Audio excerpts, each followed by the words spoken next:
So a last-minute reprieve, Donald Trump agreeing to extend the deadline for tariffs, or those sweeping tariffs against Canada, for at least 30 days. In the interim, there's been a major push to buy Canadian in response to the potential threat. Some people are canceling trips to the United States. Others are on the hunt for products that are specifically Canadian-made. And that's something that's proven to be a challenge, largely because the supply chains are so integrated. We asked CTV's Allison Bamford to help decipher made in Canada from American products. Allison.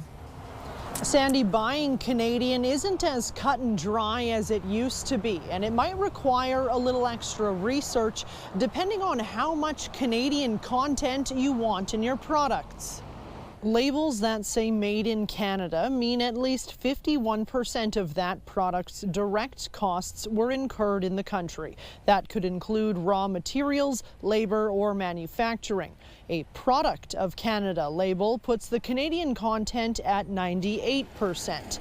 But lines can get blurry when we're talking about a Canadian retailer owned by an American company. Look at Hudson's Bay. Hudson's Bay is a Canadian company, operates in Canada, but it's owned by an American investment firm. You got to be careful too, because you might say, okay, I'm going to go after this American company, but they have a factory in Canada and they employ hundreds of people.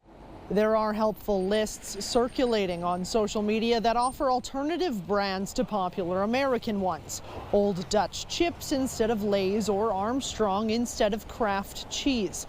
There are also websites like madeinca.ca that highlight Canadian products. Some stores are also trying to make it easier on their customers. Loblaw says it has plans to secure more food grown and made in Canada, and other grocers are putting up additional signs to make it easier for shoppers to tell which products are Canadian. Online, Shopify is doing something similar with its app, and Amazon has a Made in Canada products tab on its homepage. Sandy? Thank you, Allison.